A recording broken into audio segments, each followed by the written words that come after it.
Hola, muy buenas noches, bienvenidos al programa Cine en Blanco y Negro, que en unos momentos les va a ofrecer la película Chantaje en Broadway. El título original es Sweet Smell of the Sussex, el dulce sabor del éxito. Dirigida en el año 1957 por Alexander McKendrick, que en contra de lo que todo el mundo piensa, es un norteamericano y que por circunstancias fue a vivir muy joven a Inglaterra, donde hizo gran parte de su carrera en la Ellen y uno de los autores mejores dotados para la comedia. Curiosamente aquí se enfrenta a una película que no estaría de más de dominar como cine negro. Estamos en los finales del cine negro clásico tal y como le conocemos.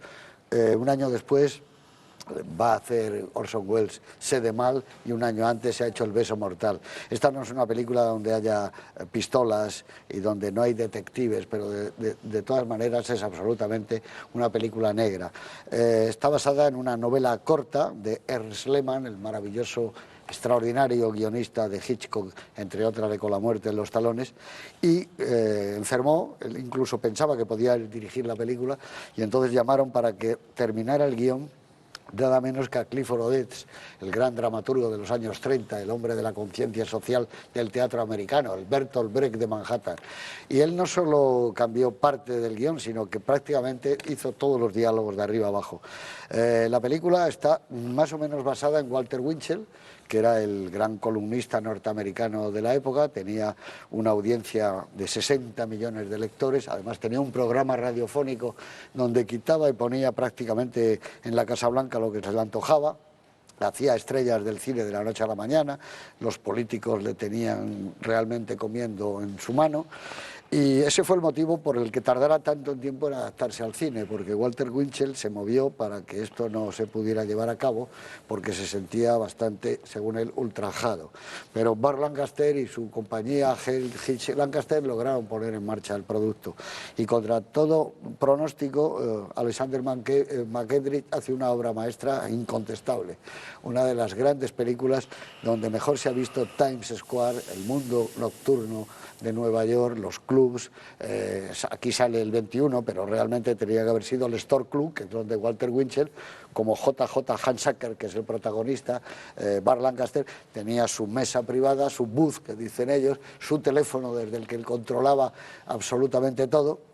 Y bueno, yo creo que es realmente magnífico. Por cierto, todos los clubs, el Morocco, todo ese mundo que ha desaparecido ya, que pertenece a la última era de los 50, la música de jazz de Elmer Bernstein, que cubre la banda sonora de la película, la fotografía de James Bond joven, del que hablaremos porque tiene mucho que ver con el éxito. Quería decir, y no me va a decir que es incierto, porque está aquí sentado a mi lado Luis Herrero, que la última vez que fui al Club 21, con él no me dejaron entrar porque iba con pantalón vaquero. Correcto. Pero ya había estado en otras ocasiones, pero bueno, llevaba chaqueta, llevaba corbata, pero me dijeron en la puerta que no. Iba el hoy día fiscal general del Estado con nosotros, Eduardo Torres Dulce, que lo puede ratificar.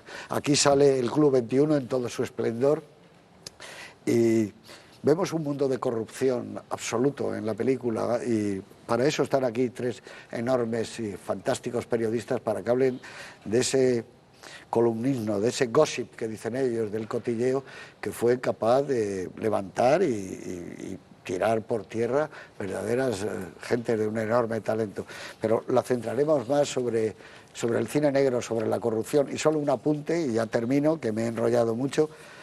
Burt Lancaster hace uno de los 2 o 3 mejores trabajos de su carrera, sin ninguna duda, con esas gafas que le pusieron, dadas con un poco de vaselina para hacerle la mirada más dura.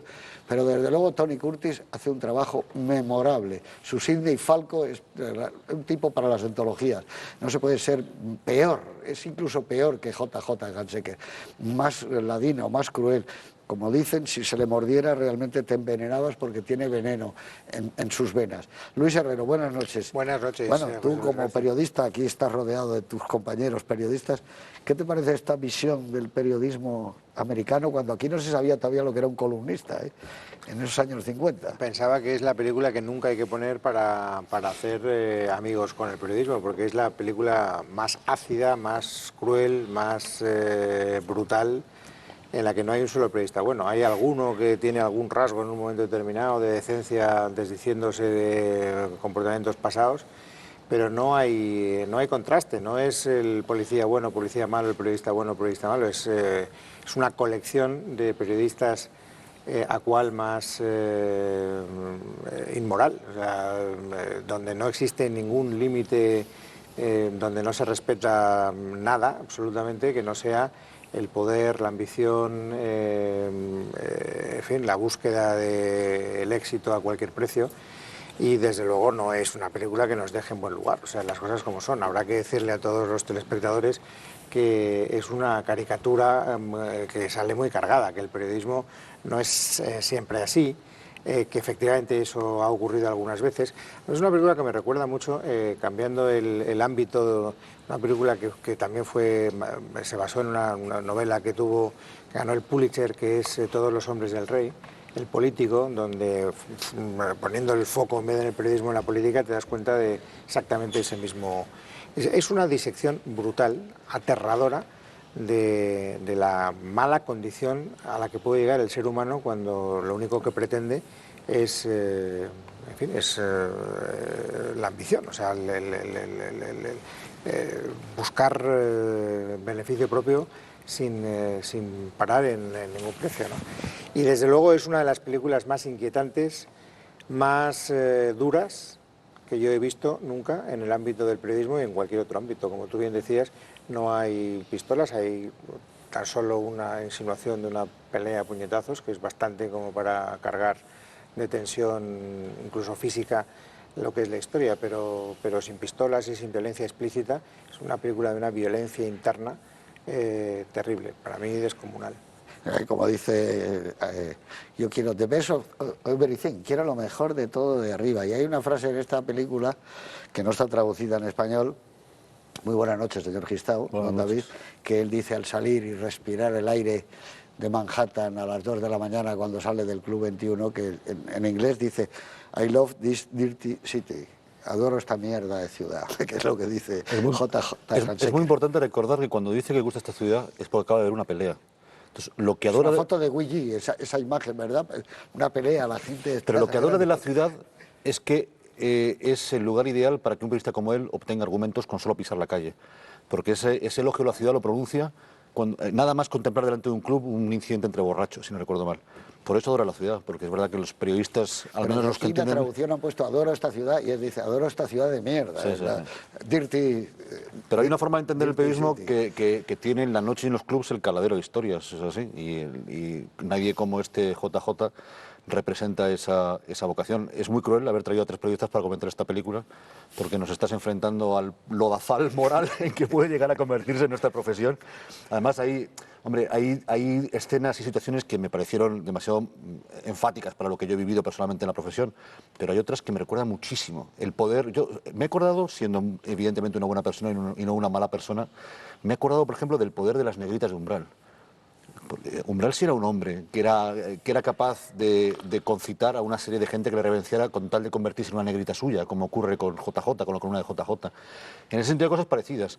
Me he acordado también, en la primera escena que aparece JJ, que lo verá el espectador, me ha recordado, parecía que trabajaba con público, como Ruano cuando se iba a escribir al Telde, que tiene su teléfono, su libreta y la gente parece mirarle mientras trabaja, que es lo que hacía Raúl del Pozo cuando iba al Café Telde o Teide a ver trabajar a Ruano, que despachaba los otros artículos y solo entonces te dirigía la palabra. Ese poder que ha llegado a tener a veces el autor, el escritor de periódicos, por así decirlo, lo veo reflejado en este personaje. Lo que pasa es que al mismo tiempo es una película negra, de cine negro. Y en ese sentido yo invito al espectador a que en todo momento, mientras la ve, intente contemplar a JJ no como un periodista, sino como un jefe de gang, porque parece un jefe de gángsters. Parece que tiene una banda de gángsters trabajando para él. Cuando da esos papelitos, parece el billetito con el que Provenzano daba sentencias de muerte. Parece lo mismo, que busquen esa comparación los espectadores, porque es evidente. Y luego es verdad que es muy desolada en cuanto a tanto la inmersión en lo más inmundo de la condición humana como del oficio nuestro, que hacemos 3 de esta mesa, que practicamos 3 de esta mesa. No es la primera vez que el periodista es reflejado como un canalla, pero Billy Wilder, por ejemplo, en Bandeja de Plata, en Primera Plana, nos retrata como canallas simpáticos, pero es que este hombre nos retrata como esta película de McKendrick nos retrata como auténticos escoria, y en ese sentido no hay la menor concesión. Y luego es verdad que, para terminar, que hay un personaje indispensable y esencial que es Broadway de noche, igual que Via Veneto es el personaje de la Dolce Vita o Los Elíseos es el personaje de Abu de Souffle. Esta ciudad que incluso de noche tiene atascos, en la que todo se mueve, en la que haces cabotaje de un club a otro, en la que toda la vida golfa, en la que la gente pierde la honorabilidad, los senadores aparecen con queridas, los periodistas se tiran a cigarreras o lo intentan. La versión más oscura de todos se muestra en esos clubs y a esa hora. Y ahí están los periodistas para capturar, para cazar. Ahí estaba tu admirado Hemingway, por ejemplo, eso fue en el Store Club, cuando pegó al alcaide de Sing Sing, le pegó y lo tiró al suelo de un puñetazo. Eso fue una noticia muy comentada, por no hablar las de Sinatra, todo ese mundo nocturno. La película se centra, yo creo, entre la calle 42 y la 57, que es donde estaba todo el apogeo. Y luego la mojaron continuamente para cada toma, para que reflejara muy bien en los charcos, en los capós de los coches negros. Pedro a mí me ha García afectado en un sentido, me he dado cuenta de que yo no debería estar tan metido en casa. Pedro García Buenas Guarcano, noches. muy buenas noches. Cierras tú la opinión sobre la película de McKendrick. Un poco más que decir después de haberos escuchado. La película se inspira, como tú has dicho, en Walter Winchell, que fue un periodista americano de los años 30, de los años 40, que trabajaba en el New York Mirror. Él participaba en un sindicato que se llamaba King Features, que distribuía sus artículos por todo el país, y era una persona extremadamente influyente. Se decía que era el hombre más poderoso de América, y tal como aparece en la película, pues escribía artículos con frases cortas, llenas de comentarios chismosos, anunciando pues bodas, o anunciaba contando cotilleos. El Jesús Mariñas de la época. Era el Jesús Mariñas de la época, pero fue un hombre que tuvo un extraordinario poder. Un poder que, como se ve en la película, pues prácticamente le vuelve loco. Y tenía como JJ Hansacker un programa de radio. Y tenía un programa de Que radio. lo veía toda América. Televisado Y lo veía toda también. América. Y este No, televisado. No, todavía el- no, porque este hombre es de los años 30, 40. Su declive empieza a principios de los 50 con el nacimiento de la televisión. Es un periodista, en definitiva, que se vuelve loco por el poder y que está dispuesto a sacrificarlo todo con tal de mantener ese poder, que no tiene ningún tipo de escrúpulo moral. El contrapunto en la película de este periodista es el llamado agente de prensa, que aquí no existía entonces y que ahora sí que existe, Sidney Falco, que es Tony Curtis, que también es otro personaje que carece de principios y que está dispuesto a hacer cualquier cosa para llegar a donde él pretende, ¿no? Es efectivamente un retrato devastador del mundo del periodismo, pero yo creo que los tiempos han cambiado mucho y el periodista hoy carece del poder que tenía entonces en la sociedad americana. Hoy que vivimos en unos tiempos donde ha habido una eclosión de las redes sociales, de Internet, etcétera, yo creo que el poder del periodista se ha devaluado mucho. O sea, el periodista hoy no carece de la influencia que tenía JJ y que queda reflejada en la película. En cualquier caso, es una película magistral por todo, es una obra maestra, no solamente por el guión y los diálogos de Oded, sino también por la música de Elmer Bernstein. Yo soy aficionado al jazz y la música es extraordinaria.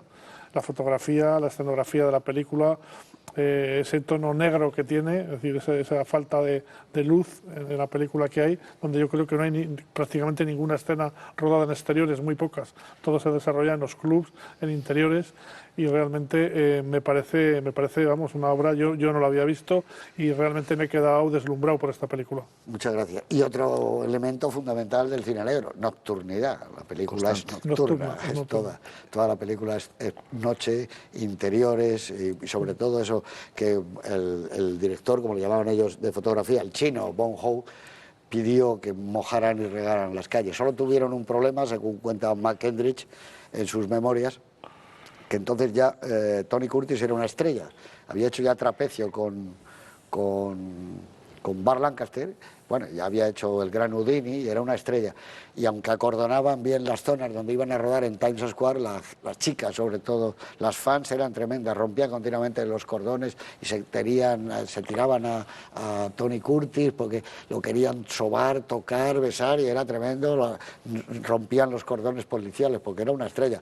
Pero es asombroso que siendo una estrella fuera ya tan buen actor, porque cuidado que está bien. Hay un momento cuando, ya lo verán ustedes, cuando ofrece a su chica, a su amiga, la camarera, la rubia, es increíble, es de una podredumbre. El manejo de la ética en esta película, de la no ética, es algo asombroso. Y cómo se demuestra una vez más que no tienes por qué haber vivido en el medio, no ser un experto conocedor, no ser Damon Runyon o uno de estos para ser como McKendrick, que venía de hacer El Quinteto de la Muerte, El hombre del traje blanco, para tomar nota de cómo era ese mundo, esa podredumbre, esa falta de moralidad continua, y reflejarlo en una película que fue un fracaso en su tiempo, naturalmente, fue atacada también por la crítica y hoy día está considerada como una de las columnas del cine negro y cada vez con mayor prestigio. Así que con todos ustedes, Chantaje en Broadway, el dulce sabor del éxito, de Alexander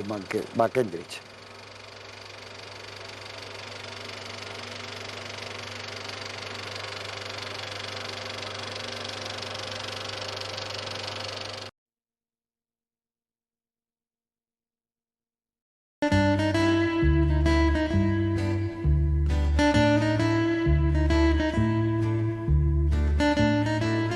En 1957, cuando se estrena esta película, que fue rodada durante el otoño del 56, en pleno Manhattan, con un permiso especial del alcalde, que no sé si entonces era la Guardia, parece que ya, no lo estoy seguro, pero tuvieron todas las facilidades, lo cuenta también en su autobiografía Burt Lancaster, que se pueden dar para rodar una película. Sabían que iba a ser importante para la ciudad, pero no pensaban que iba a ser tan turbia y tan oscura.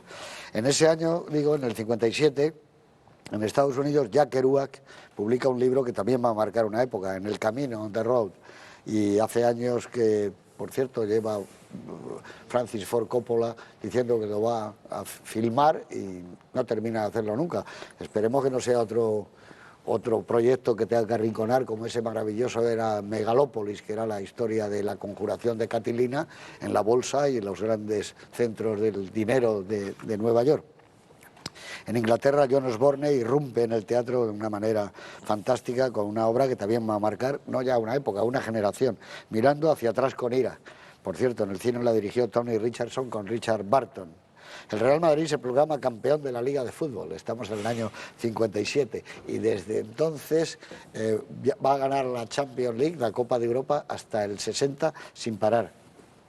El gran éxito del cine español de ese año y de prácticamente la historia de nuestra cinematografía es El último cuplé, película que se estrena de Juan de Orduña y que logra, como digo, uno de los éxitos de taquilla más grandes y se convierte a Sara Montiel en la gran estrella española de todos los tiempos, junto con probablemente Imperio Argentina. Si contáramos el número de tickets, de entradas vendidas, creo que es la película con mayor recaudación. Naturalmente, entonces el cine era mucho más barato. Solo en el cine de estreno, el Rialto en Madrid, estuvo un año consecutivo y de los cuales dicen que durante 11 meses, si no hay localidades, tarde y noche. Oscar de ese año, pues casi todos se van para el cine inglés. El puente sobre el río Kwai, David Lean, que es una película de hombres, pero que deja libre el de la mejor actriz, que es para Joan Woodward por Las tres caras de Eva, de Nunnally Johnson. Y muere uno de los imprescindibles de la historia del cine, Erich von Stroheim, el autor de Avaricia y de Esposas frívolas, que yo creo que es una película que marca el devenir del cine, ¿no? Tanto como Griffith. Yo creo que además como actor estuvo maravilloso en La gran ilusión, von Stroheim, con aquel cuello enorme que tenía, aquel alemán fantástico, ¿no? El Ministerio de Gobernación recuerda ante la llegada del verano, me refiero aquí a nosotros, a España, que los trajes de baño de 2 piezas están absolutamente prohibidos para las mujeres y que los hombres no pueden bañarse en slips, tienen que ser pantalones cortos, que ahí viene la época del Meiba, ¿no? Las mujeres deberán llevar el pecho, y entre el pecho y la espalda, cubiertos y usar faldita, y los hombres naturalmente pantalón de deporte a poder ser casi hasta la rodilla. Es curioso que esto esté ya en la historia de España y que se pueda sacar, ¿no? Se estrena otra película que va a hacer historia en España, El pequeño ruiseñor, con un niño cantante, Joselito, que será también una de las grandes estrellas. Se publica una novela sensacional de Boris Pasternak, Doctor Zhivago, Se estrena la película años después y será un éxito, el segundo o tercero de la Metro-Goldwyn-Mayer. Poco después también le dan a Boris Pasternak el Premio Nobel de Literatura, que tiene que rechazarlo. Y muere Louis B. Mayer, el hombre que había afianzado la productora Metro-Goldwyn-Mayer, y bueno, una de las más poderosas del mundo, de Hollywood, y que había logrado pues una marca de fábrica especial con aquellos actores tremendos, hombres y mujeres como Carl Gable, Ava Gardner, Spencer Tracy, Mickey Rooney, Liv Tyler, etcétera, etcétera, ¿no? Ya para terminar, digamos que grupos marroquíes en tiempo de paz y por sorpresa atacan la guarnición española de Ifni y se atribuye el asalto a que va a tener que empezar, se habla una guerra, toda la gente que está haciendo la mili entonces está aterrada, piensa que les van a mandar para allá y efectivamente se producen unos cuantos y graves escarceos. Y nada más, muere en Ciudad de México el gran muralista Diego Rivera. Y ya si queréis pasamos, hablábamos antes, cuando estábamos mirando la película, de lo que era un agente de prensa.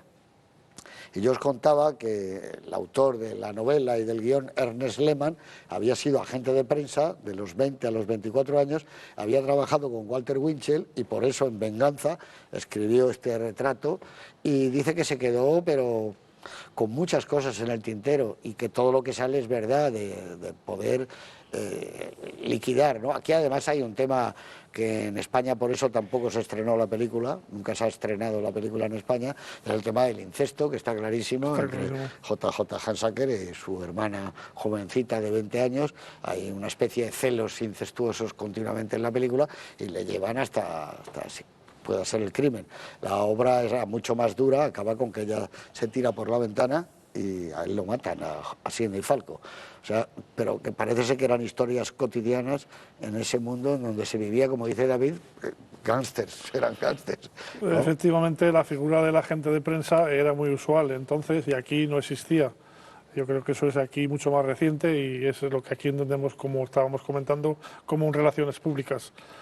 Pero la película tiene, respecto a la parte periodística, un aspecto muy notable que entonces yo creo era muy original, que es la relación del periodista con las fuentes. Aquí vemos continuamente la importancia de las fuentes y cómo los periodistas manejan la información a partir de los cotilleos, de lo que les cuentan una serie de fuentes que incluso están pagadas.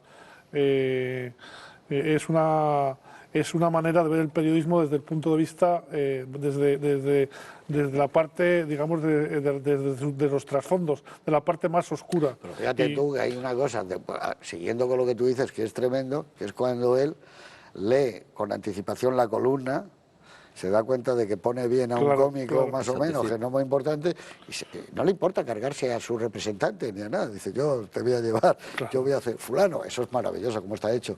Oye, estoy aquí con no sé qué, las risas no me dejan oír, ¿sabes? Y le clava la columna. Pero claro, como le dice él a Hansacker, tú me necesitas porque te doy las noticias, luego tú las pones en las negritas. Pero todo eso es que en realidad, igual que Pedro hablaba de las fuentes, que fíjate que aun siendo un columnista consagradísimo con 60 millones de lectores, el tipo se trabaja incluso a los policías que patrullan la calle. Sí, no, los paga. Porque eso los trabaja a verles, se acerca a la ventanilla, porque sabes que hay una fuente de información, las cigarreras, en fin, todo ese es un mundo. Hace 20 minutos, perfecto, y el tipo toma apuntes. Eso, además es curioso porque tiene técnicas de trabajo de reportero, no de gran columnista. Ninguno lo haría. No me imagino a los actuales columnistas consagradísimos trabajándose de noche al barrendero. Que era buenísimo, Art Buchmal, pero lo llevaba por el humor. Pero lo que tú decías ahora también apunta a otra, más allá de que este personaje, Sidney Falco, es un pícaro y un mentiroso, apunta, cuando guerrean con información, apuntan también otro de los grandes dramas que tiene el periodismo actual, o el periodismo de siempre, que es el criterio valorativo, es decir, la posibilidad de que te estén engañando, la contaminación de la información. El gol que te meten, que toda la trama contra el guitarrista al final, el tonto útil, es este columnista de un periódico rival al que le entregan en ofrenda como una cabritilla, por cierto que hablaremos de ello, un sacrificio humano a la cigarrera para pagar el servicio, pero le engañan y termina publicando lo que el otro quiere que salga pero no puede publicar él. Ese tipo de contaminación de informativa, nosotros estamos acostumbrados, estamos expuestos a ella en todo nuestro trabajo. Por eso es tan importante el criterio valorativo. Porque tú tienes que tomar una decisión de publicar algo, de escribir algo. Y necesitas, sobre todo cuando mueves una información delicada, y necesitas saber que lo que escribes, o que lo que publicas, o lo que mencionas en un micrófono, es verdad, es auténtico. Y muchas veces te intoxican como han intoxicado a este otro columnista en la calle.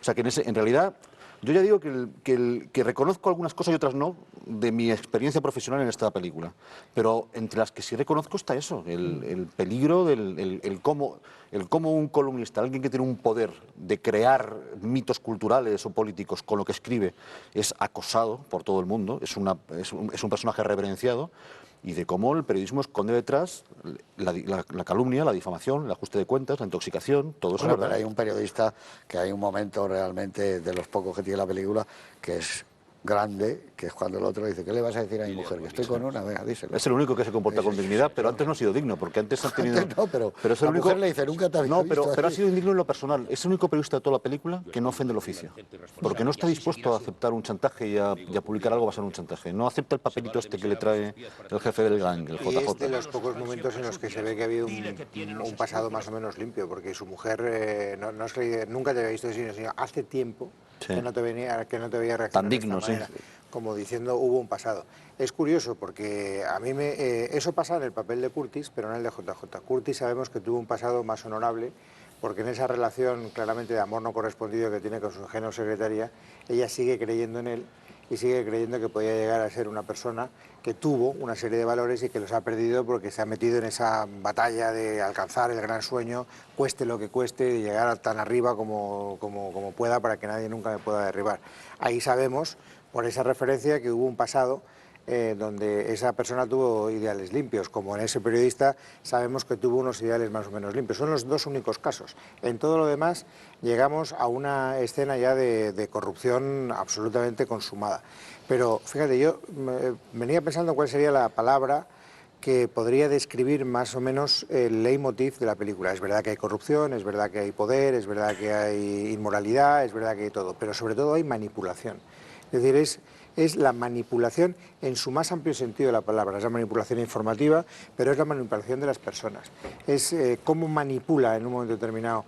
Hay una escena que es fantástica cuando se han encarado el novio de su hermana, el cantante de jazz, y llega al plató de televisión poco antes de que él empiece su programa, y cómo él va dictándole poco más o menos las respuestas, situándose detrás de ella y haciendo como si fuera una marioneta que tuviera que, de Guiñol, que tuviera que responder a lo que él va diciendo. Manipula el amor, el cariño de las personas, manipula a su hermana, manipula a sus fuentes, manipula a los policías a los que les hace... Es decir, es la manipulación en el sentido más literal del término.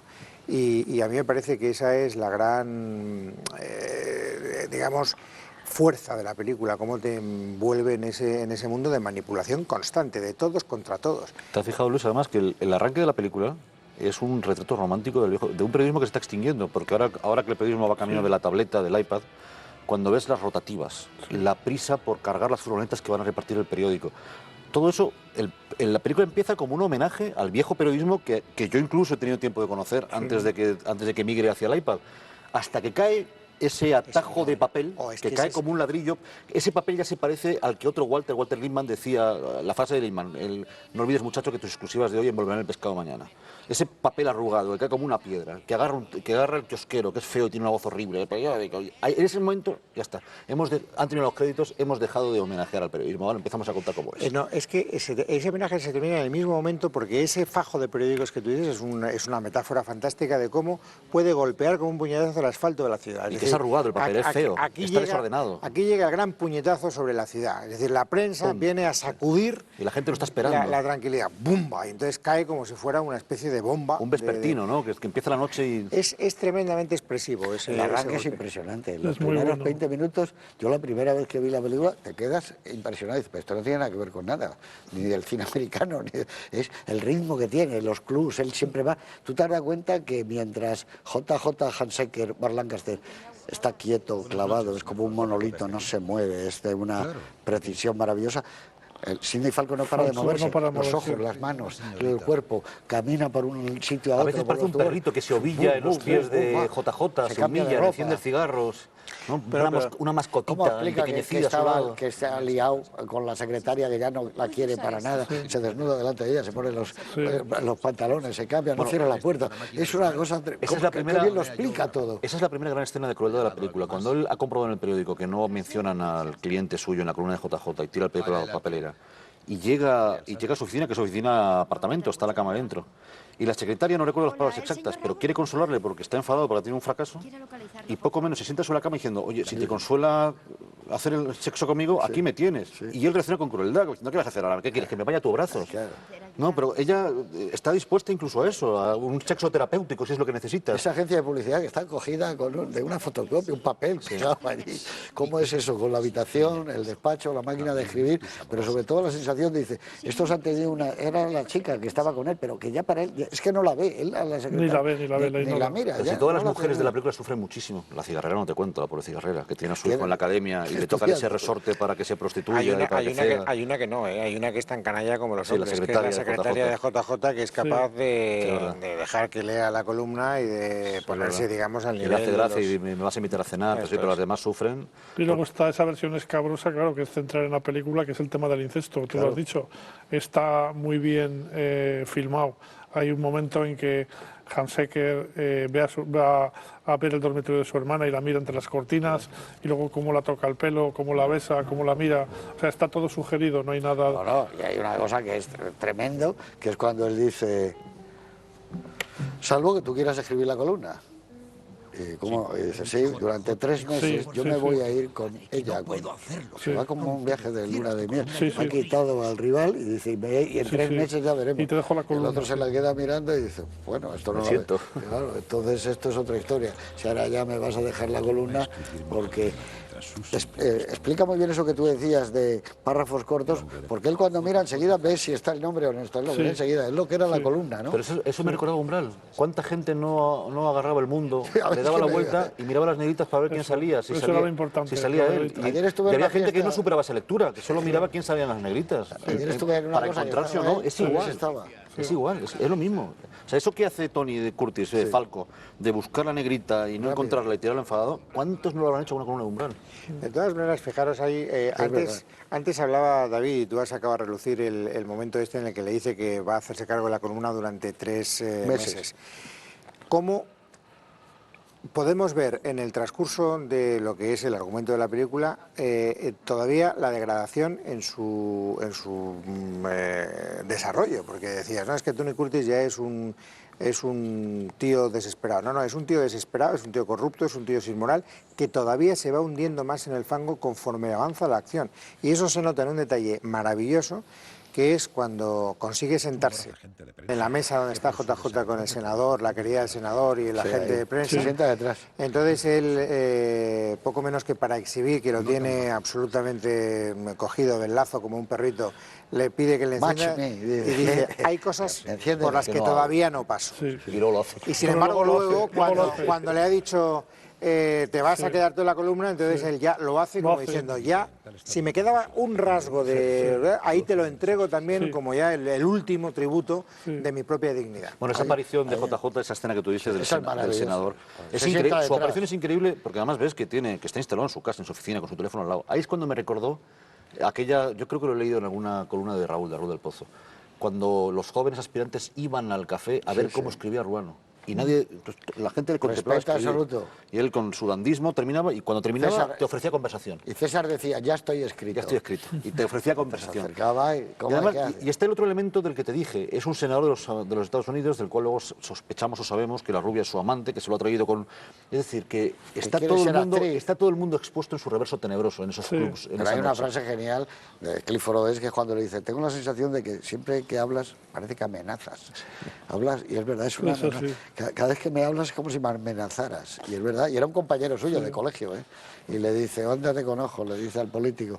Y la chica se supone que baila un poco, que canta un poco, pero vamos a ver si le pones un poquito anímala. Y también la humilla con una extremada crueldad cuando le dice ¿por qué no estás estudiando Ciencia en política, sí. ciencia política? Claro. El único personaje íntegro de la película es el guitarrista, Steve Dallas. Sí, pero no está en ese mundo. Que es no un está en ese periodista, mundo, no está es- fuera, pero que cuando le dice Falco que que no va a poder comprarle, hay un momento que le dice otro, ¿pero qué tiene este hombre? Dice integridad. Claro, integridad. Porque Pero lo le dice van a como un decir- defecto, ¿no? Sí, como un defecto, Qué pero... pesado. Y el otro le dice, búscale las drogas Claro. y búscale que sea Claro. comunista. Que Claro. es como le van a pillar. Claro. Le van a Hay una- pillar comunista Eso, y con drogadicto. drogas, es ¿No lo te has fijado que hay una crueldad añadida en la destrucción del guitarrista por parte de JJ? Ni tú ni yo, JJ. Él lo que quiere en principio es sacarlo del lado de su hermana. Para empezar. Pero cuando ya lo ha conseguido, Sí.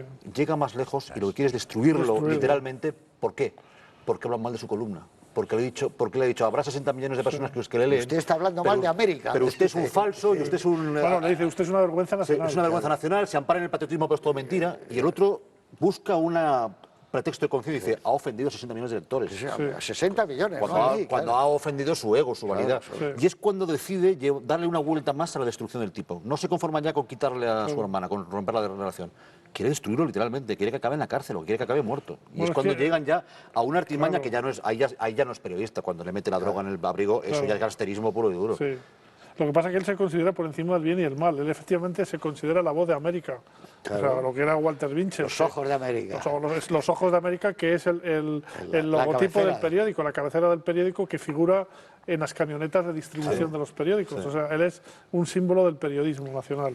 Y lo que pasa es que él eso le lleva a un estado de paranoia en el que para La él... fuerza que tenían era tan grande, Pedro, que por ejemplo, si una película iba mal y Walter Winchell le decía, os digo que vayáis a verla, Claro. porque es muy buena, y no os vais a rever, joder, metía a los millones de gente, o al revés. Él trabajaba para Hearst. Para Ahí Hearst, está claro. Bueno, eso es muy importante. Para Randall Hearst trabajaba, claro. Era muy importante Claro, eso. Él todo fue el ese antecedente de gran Luella mafia. Parsons, que hizo este mismo periodismo en Los Ángeles. Claro, y todo. el verdadero Elsa Winchell, Maxwell. y el verdadero Winchell, si decimos que JJ es un personaje fronterizo entre el periodismo y el mundo de los gángsters, Winchell, que no fue un gángster, sí tuvo amigos gángsters. Sí, Por cierto, claro. que Winchell, si no recuerdo mal, le pegó o le achuchó Dutch Schultz en un club de Nueva York por algo que escribió sobre él una columna, No lo sabía. que es una historia perfecta que habría encajado muy bien en este argumento, en esta trama. Y Winchell, que tenía los 60 millones o 50 millones de lectores que tiene JJ, fue muy antojadizo en las posturas políticas. Lo mismo apoyó a Roosevelt que a McCarthy, y es que al final- a los gángsters que a J. Hoover. El final de Winchell viene por su apoyo a McCarthy. Ahí quedó totalmente desprestigiado, pero como tú dices, él había apoyado a Roosevelt. Él era de ideas demócratas y teóricamente un cierto barniz progresista, ¿no? Pero Lo que es acabó el- apoyando a McCarthy y ahí es cuando realmente labra su caída. Igual que ahora probablemente estamos ya en otra era, aunque nos falta perspectiva, ahí sí que se ve que es el final de cuando la gente iba a los clubs estos maravillosos, porque las actuaciones eran en directo, no había disco. El disco, la discoteca, cambia todo, ¿no? Tú ibas a ver un cuarteto de jazz, ibas a ver una cantante, ibas a ir a Sinatra, y además podías cenar, podías bailar. Eran maravillosos esos lugares. Y el Con batería, toldos. el batería sigue activo, Chico Hamilton. Chico Hamilton, Todavía esos está son vivo y reales. todavía sí, sigue tocando. sí. El negro que Sí, sale, el que es el negro. batería como amigo Sí. del guitarrista. Sí. Solo falta ahí que cuando salen ellos que hubieran dicho take 5, tómate 5 minutos, minutos. y si hubieran hecho la musiquita. Pero el Morocco, lo que sale ahí, el 21, todo ese mundo era realmente una sí. época de Nueva York que ya no vuelve a ser así, No, es que ahí, no puede ser. Evidentemente se hacían los negocios, ahí A ver, claro. se conocían, se intercambiaba información, o sea, la verdad que el Ahí ambiente fue de los clubs el es una... famoso Billingstone, que era el dueño del Store Club, era muy amigo de Hemingway. Hay algunas fotos. Yo tengo un libro sobre el Store Club, dedicado solo al Store Club. Eso te va a gustar. Llegó Hemingway y acababa de cobrar los derechos de autor de una novela y fue a pagar y quiso invitar Hemingway a los que estaban con él. Y le dijo, toma, y le puso un cheque de $100.000. Y le dijo el otro, hombre, ¿qué pasa? ¿No puedes cobrarlo y darme la vuelta? Y le dijo, si me dejas hasta las 3 de la madrugada que cerremos, sí. Y dijo el otro, tienes todo el tiempo que quieras. Y no se sabe cómo el otro llegó Consiguió el dinero. con el dinero. Dijo, tu consumición me la quito y el resto en billetes de $50 y $100. Qué poderío. Eso era poder a las 2 de la mañana. El personaje de las nieves de es Kate poder, Mayaro, ¿eh? mientras agoniza en su catre, habla del Store Club. O, Claro. bueno, en estos flagros de memoria y demás. No, pero eso es poder, es decir, ¿de dónde sacas el dinero con los bancos cerrados?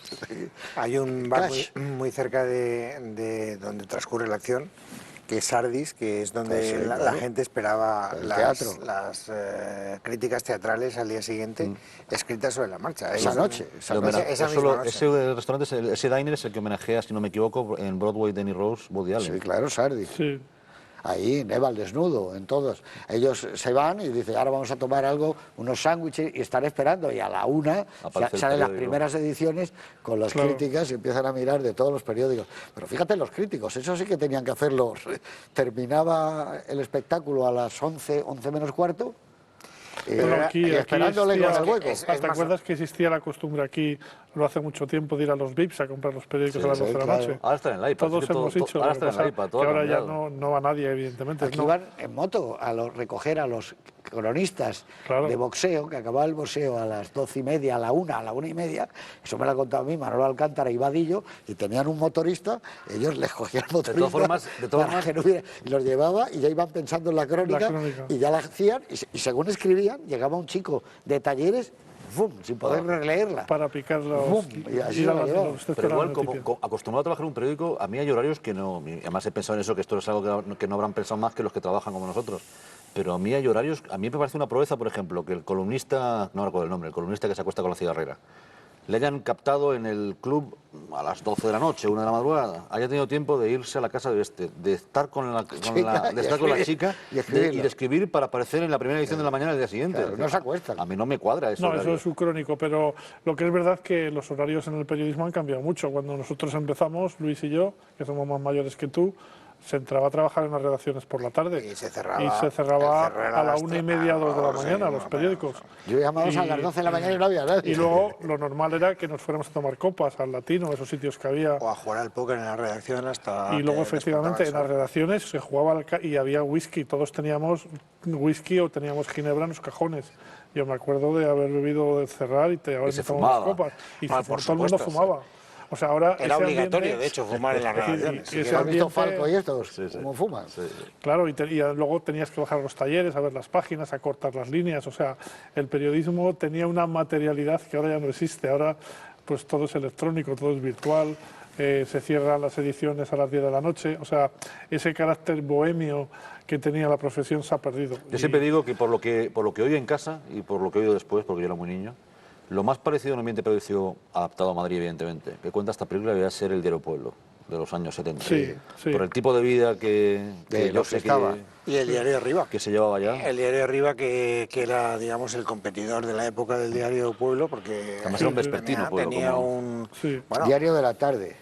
Claro, y Madrid, Diario de la noche. Pero además que yo sé que el pueblo ¿Te acuerdas? concedía mucha importancia a los espectáculos Claro. Sí. y que Emilio Romero pero lo que te he apreciaba dicho- conocer y Raúl- actrices Raúl como... Pozo, a mi Lidia, todos los pero lo que estados. te ha dicho García es un detalle fundamental. Pueblo era un diario de la tarde, por lo tanto los horarios eran distintos. El periódico que cerraba por la noche a altas horas de la madrugada, porque de la salía por mañana, la sí. Era mañana. de la mañana.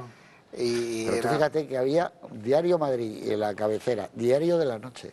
Sí. Se supone que salía a las 7 de la tarde, a las 6, luego salían todos antes, igual que el pueblo. A las 3 de la tarde en Autorres ya tenías el pueblo. Lo estaban repartiendo desde mucho tiempo antes. ¿no? Esos periódicos se distribuían a primera de la tarde, como informaciones, por ejemplo, Claro. que Alcázar. estaba a partir de las 5 de la tarde en los kioscos, para poder coger toda la tarde de ventas, porque además, claro, los kioscos abrían por las tardes y cerraban muy tarde por las noches. O sea, todo eso, ese sistema cambia ahora. Ha Aquí había desaparecido. muchos. Creo que en Nueva York hubo un momento que había 68 periódicos en Nueva York. Claro, ya. Pero aquí en Madrid podía haber 12 periódicos, ¿no? Sí, probablemente en los años 60 había 12 periódicos. Hay un momento también, me pregunto, porque cuando ves una película como esta, yo al menos, siempre me pregunto, cuando el protagonista es un escritor o un columnista, digo, ¿cómo escribiría este tío? ¿Lo haría bien o no? ¿Cómo escribiría? Me gustaría leer un texto de este escritor que protagoniza la película. Los de Winchell los tienes. Hay una frase muy brillante, que no sé si es un inventor guionista para atribuírsela a JJ o directamente está sacado de Winchell, que es ese chiste que hace, según el cual los coches deportivos son cada vez más pequeños. Tanto es así que si te atropellan ahora en Broadway, tienes que ir al hospital a que te extraigan el coche. Es una frase brillantísima. Yo lo leo en una columna de hoy en día y me hago de este columnista. Es estupenda, llamar muy del tono ese frivolón, malvado de las columnas. Sí, hombre, y el ingenio de decir no se puede oír el nombre del cómico porque los aplausos risas, sí, sí. impiden que se oiga. Es que a mí me parece que uno de los grandes atractivos de esta película, pero de los grandísimos atractivos, es la altura maravillosa de los diálogos. Yo no recuerdo una película Con tanto doble sentido. con tanto doble sentido, con tanta brillantez. Se pierde un poco la traducción, por cierto. Es posible, porque además el doblaje no es demasiado bueno, tengo que decir en mi opinión. Pero bueno, la brillantez de los diálogos de esta película es absolutamente antológica. Es decir, el momento en el que, por ejemplo, están en el coche Tony Curtis y la hermana de JJ, y entonces están hablando de su hermano y dice, bueno, es uno de mis mejores amigos. Y dice, ¿por qué? ¿Por qué te gusta saltar o pasar por un oro de fuego, de llamas, como si fueras una fiera? Dicho domesticado. Sí. Es prodigioso. Cada cosa que se dice tiene un doble o un triple sentido. Oye, y luego el periodismo, como el boxeo, qué bien le va al cine negro, ¿eh? Es perfecto, porque tiene la noche, el trabajo, es que tiene algo, las copas, las madrugadas, pero eso es muy bueno, ¿eh? Es que tiene el ambiente ya, en cuanto empieza esta película dices, esta es una película especial, y es que el operador de esta película, el llamado chino, es un genio, es que los contrastes, los edificios donde vive la chica, en medio de Broadway, eso, todos hemos visto, si has ido allí, esas puertas y esos ascensores que están en el fondo, esos duples que hay para un tipo como este, que se supone que es rico, ¿no? Pero todo lo que lo rodea, los coches negros. Hay momentos que parecen, por eso decía yo antes, fotos de Willy, del fotógrafo este nocturno de Manhattan, la bronca, esa bronca que hay, que dices tú, que parece un borracho. Hay fotos de él que se ve igual, a la gente discutiendo. Sí, Pee Wee es el que siempre ponía, decía, la gente quería ver sombreros, a los cadáveres siempre les ponía el sombrero, se lo acercaba, dice, que era la característica. Pero sí, era otro personaje de estos, de este ambiente y de esta época. Sí, no, y Livlin y todos estos, y vivían la noche. La tienda de cigarrillos, esas que no se cerraba nunca, que vendían tabaco y puros y eso, y había un Times Square que empezaba a extenderse y rodeaba todo. Lo que era Broadway eran los teatros, pero las salas de fiestas, todo. De hecho, comprendes, cuando ves esta película, comprendes, es lo que ha cambiado, pero que el viejo periodismo fuera una profesión relacionada con el divorcio y la dipsomanía, claro. Sí. ¿Cómo mantienes armado un matrimonio o una salud haciendo esta vida? Y un buen hígado, ¿eh? Teniendo la suerte de tener, es un papel que es muy cortito, pero es muy simpático, es probablemente la que se hace caer más simpática de toda la película, que es la mujer del columnista incorruptible, llamémoslo así para... Está con su champán ahí apostado los caballos. Está con sus apuestas de caballos. Dime el nombre. Le dice su marido, nunca entenderé por qué apuestas. Y dice, pues es una compensación a una vida tan sórdida. Tomándose una botella de champán allí. Qué bien reacciona esa señora, ¿eh? Cuando se entera de que su marido ha estado tonteando con una cigarrera, con qué dignidad se deja poner el abrigo, le he dicho, aprecia el arrebato de dignidad que ha vuelto a tener él, que hacía mucho que no lo veía. La escena más sordida de la película es cuando Sidney Falco lleva a la chica a la cigarrera para que se acueste con el periodista. Como se la camela para que se quede. Es brutal, porque ella está destrozada, está casi llorando, ¿no? Y la frase que le dice, tómate una copa y te sentirás como el paraíso. O sea, es de un cinismo, de una brutalidad. ¿Sabes qué sospecho? Que esa frase es más cínica de lo que tú te crees, porque dándole vueltas, yo creo que esa frase debía de ser de un anuncio de la época. Es probable. Porque la forma en que se lo dice es como si dijera, tómate ron Brugal, que es la chispa de la vida. Estoy convencido. Por eso es uno de los dobles sentidos que, por cómo lo dice, estoy convencido de que le suelta un spot de algún anuncio de aquella época. Pero fíjate, lo cual sería aún más cruel, aún más cínico. Lo terrible de esa escena, que es una de las que a mí más me han agarrado por dentro, es que estamos hablando de una chica que no es un modelo de virtud, es decir, es una chica que sabe dónde guarda la llave, porque evidentemente frecuentaba la casa de Falco y sigue guardándola debajo y tiene un sentimiento hacia Falco. Y además está dispuesta a acostarse con Falco esa misma noche. Y va a eso y la está esperando en la cama, etcétera. Y sin embargo, ella es capaz de pasar la noche con un hombre porque siente algo por ese hombre. No porque de repente ella no tenga escrúpulos. Y entonces esa persona por la que se supone que esa chica siente algo, aunque no sea un amor convencional, es capaz de decirle, utiliza tu cuerpo no para estar conmigo, sino para ayudar a tu hijo, que en definitiva es lo único que le preocupa. A mí le dice, pero tú no tienes un problema. No, pero este tío te lo puede la derrumba con lo del hijo. Cuando la pone en suerte para el otro, como los toros, cuando la lleva ya al terreno donde va a ser apuntillada, es con lo del hijo. Cómo se la va trabajando para demolerla. Es la manipulación, es la manipulación en su más estricto sentido, de un argumento, de una persona. Efectivamente, es de una crueldad y de una...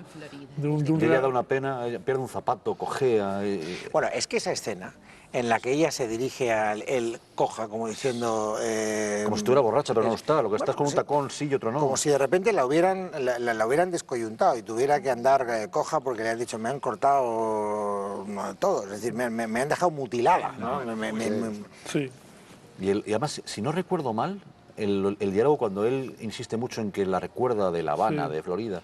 Si Ella- no recuerdo mal, dice, es que no me ella- acuerdo bien. sí, yo sí me Sí, nos acuerdo. conocimos hace 2 años, Dice, como diciendo, si tú y yo ya nos hemos sí, acostado, dice, para que no te nos acuerdas. conocimos hace 2 años en Sunset City, no sé qué Sí, dice. como diciendo, si tú ya, Claro, esto ya me lo has hecho antes. claro. Lo que pasa es que ni te acuerdas porque soy una más. O algo parecido, con lo cual es todavía más devastador Sí, todo. ese es el final de la escena, que es un final devastador, sí. Pero él se va tan tranquilo, que le guiña va el ojo feliz, al otro y dice, se va estupendo, feliz. bueno, ya Ha lo ganado. tenemos todo. Tú vas a tener lo de tu chico, que no te van a En despedir, hombre. Atlantic City, creo que le dice, ¿no? Sí, algo En parecido. Atlantic City. Sí, en Atlantic Atlantic City, City, la bastante ciudad bien. del Pero juego. en cuanto a la cigarrera también hay un detalle que para mí magnifica un poco el punto de vista, porque a la chica la van a despedir porque se negó a ser violada por un periodista. Sí. Sí. Y la van a despedir por eso. Dice, pero ¿tú qué quieres? ¿Que nos cierre el club con una columna? o Sí, algo fui a parecido? casa, eran las 6 de la mañana, este me dijo, vente, vamos a tomar una copa y me quiso el tío Villar. Y entonces ahora ha hablado con el dueño del club, que le deberá favores, echa esta.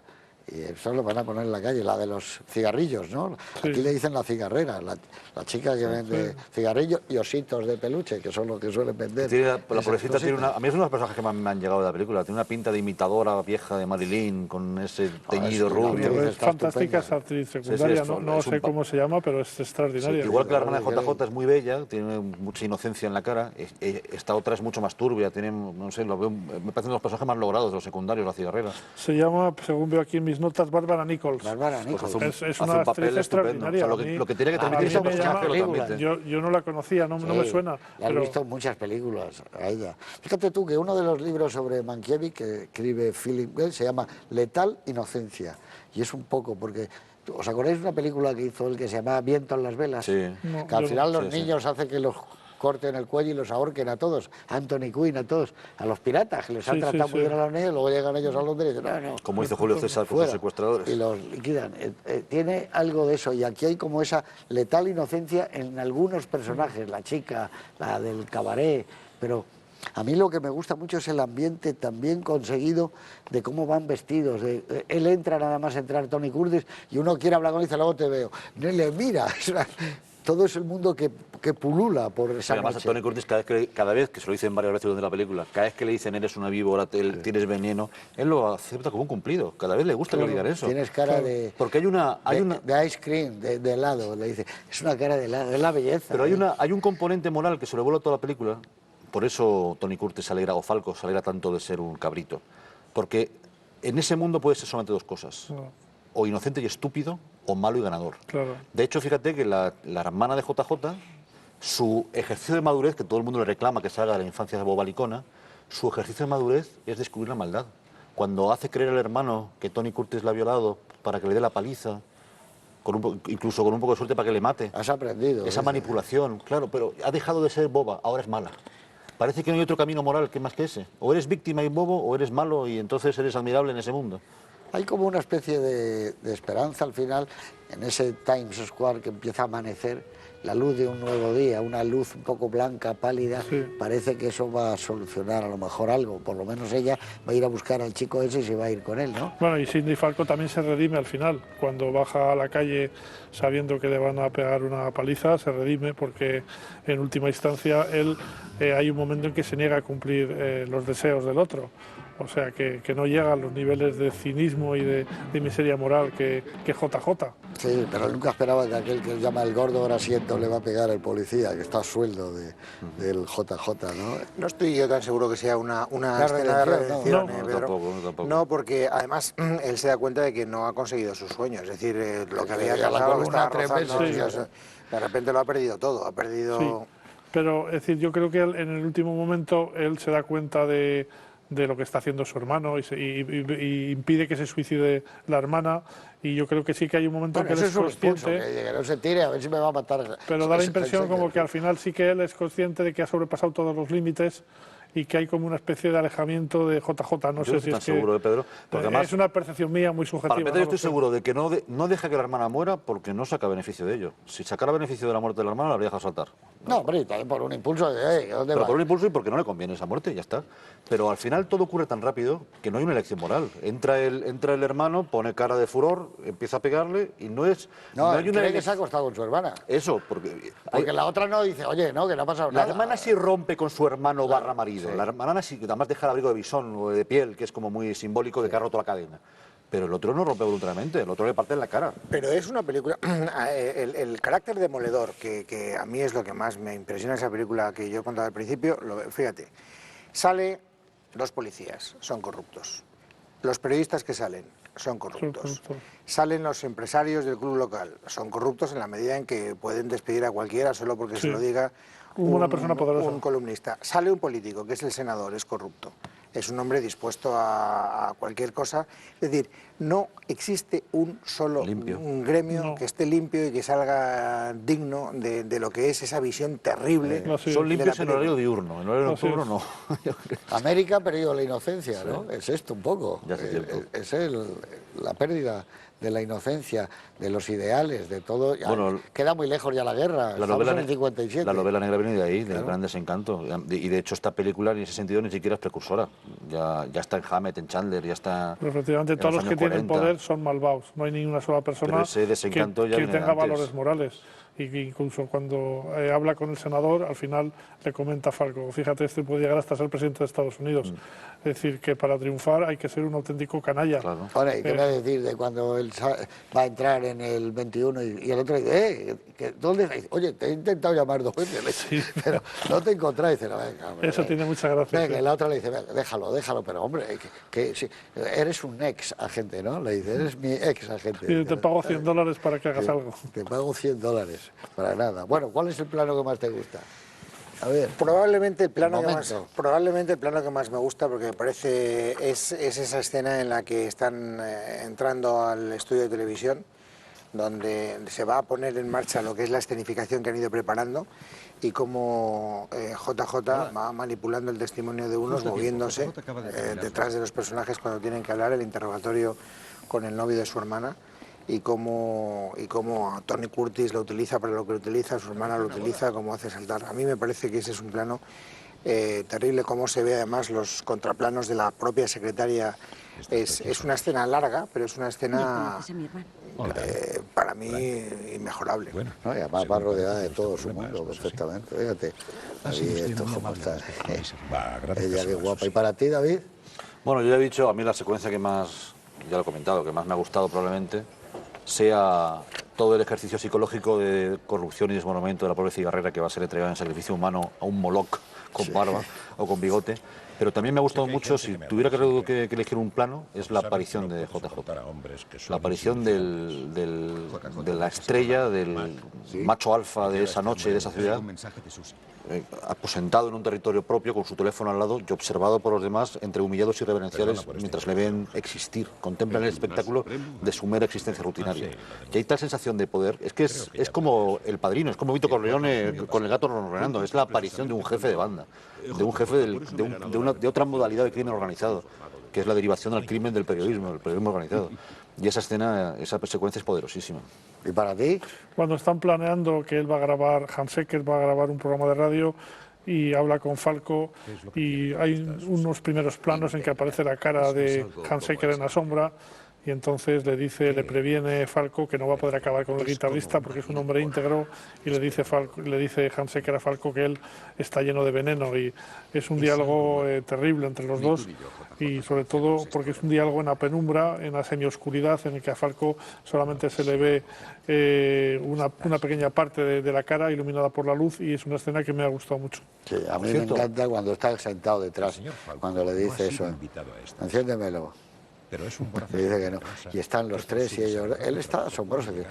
Nadie lo ha dicho que se siente y él se siente aquí y el otro está impertérrito, ¿eh? Está fantástico. Porque Tony Curtis está maravilloso. Pero está achicadito, es su mascota. Ah, claro. Está detrás de achicadito, está ovillado a sus pies. Detrás. Y cuando se es el gatito de Marlon Brando. Cuando se sientan juntos a comer, que están rozándose, codo con codo ellos. Sí. Y entonces el otro empieza a prepararse la comida tranquilamente. Ostras, por cierto, son ostras lo que están comiendo los Me dos. tienes De vino blanco, sí. decepcionado por tu comportamiento. Y Si me otro, disculpas, o cuando te presenta al policía, que es un matón. El policía es un matón, ¿eh? Puede ser muy Y le dice eso. Es un matón a sueldo, además. Es un sacamantecas, un machaca, policía personal del periodista de quien le paga. ¿No? Y se aleja un poco, le dice, no te alejes. Sí, es un gordo. Oye, ¿sabes? ceboso. Una curiosidad, ¿sabes quién heredó cuando el verdadero Walter, el verdadero JJ se retiró? El heredero de su columna en uno de los muchos periódicos que publicaba fue Larry King. Larry King, Que luego se consagró como entrevistador luego, en la CNN. Con los tirantes. Y de hecho escribió una columna muy bonita que era Walter absolutamente abandonado, viviendo en un hotel de Los Ángeles, no recuerdo cuál, haciendo como que seguía escribiendo cuando yo no iba a Eso publicar, es. en un salón de un hotel, y una de las primeras columnas que publicó Larry King en El Espacio Heredado fue la crónica del hombre Sí, solitario. lo que pasa es que ese tipo de periodismo desaparece. Luego vienen los grandes columnistas como Walter Lippmann, pero claro. son columnistas políticos, eso son otra cosa. Es decir, el columnismo... O los de humor como Art Buchwald, que era buenísimo. hemos leído hasta hace poco en el Herald Murió Tribune. hace 3 o 4 años. Hace 3 o 4 años tenía un recuadrito donde todos los días hacía esos comentarios graciosos que estaban Pero muy bien. tú lo que estabas diciendo ahora, hay en el libro, una biografía de Winchell, al final era un poco eso que tú decías, estaba solo, apartado, en el Morocco, no sé dónde, y se le acercó un amigo a saludarle, lo miró como si no le reconociera y le dijo, tenía la impresión de que seguía escribiendo la columna, y hace mucho tiempo que no la escribe. Sí. Él seguía como con sus... Sí, con su fantasía. Sí. De hecho, a su entierro me parece que fue su hija y nadie más. Qué bonito cuando dice, ponme con él, y dice, no quiere ponerse el teléfono. Con esos teléfonos que decían, póngame con fulano con la mesa. Detective también, es que es un despacho de detectives, es que es cine negro.